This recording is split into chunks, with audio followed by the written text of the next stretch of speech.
آپ کے پاس اگر گھڑی نہ بھی ہو تو بھی اس وقت کا اندازہ لگانا کچھ مشکل نہیں۔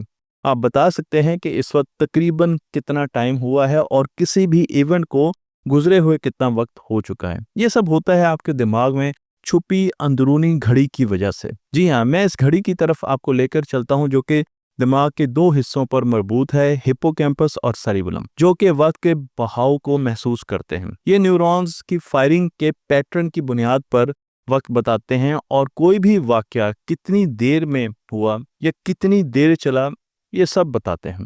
دلچسپ بات یہ ہے کہ وقت کا احساس ماحولیاتی تجربے پر بھی بہت زیادہ انحصار رکھتا ہے۔ اگر آپ بور ہو رہے ہوں تو دماغ ہر لمحے کو شدت سے نوٹ کرتا ہے اور وقت آہستہ آہستہ گزرتا ہے، لیکن اگر آپ خوشی محسوس کر رہے ہیں یا مصروف ہیں تو دماغ چیزوں کو سکپ کرتا ہے اور وقت تیزی سے گزرنا شروع ہو جاتا ہے۔ یعنی وقت کا بہاؤ صرف گھڑی پر نہیں بلکہ دماغ کے نیورل نقشے پر بھی لکھا ہوتا ہے۔ اور اگر آپ چاہتے ہیں کہ وقت کا بہتر استعمال ہو تو شعوری طور پر لمحے کو محسوس کریں، بوریت سے بچیں اور ہر دن کو معنی خیز بنائیں۔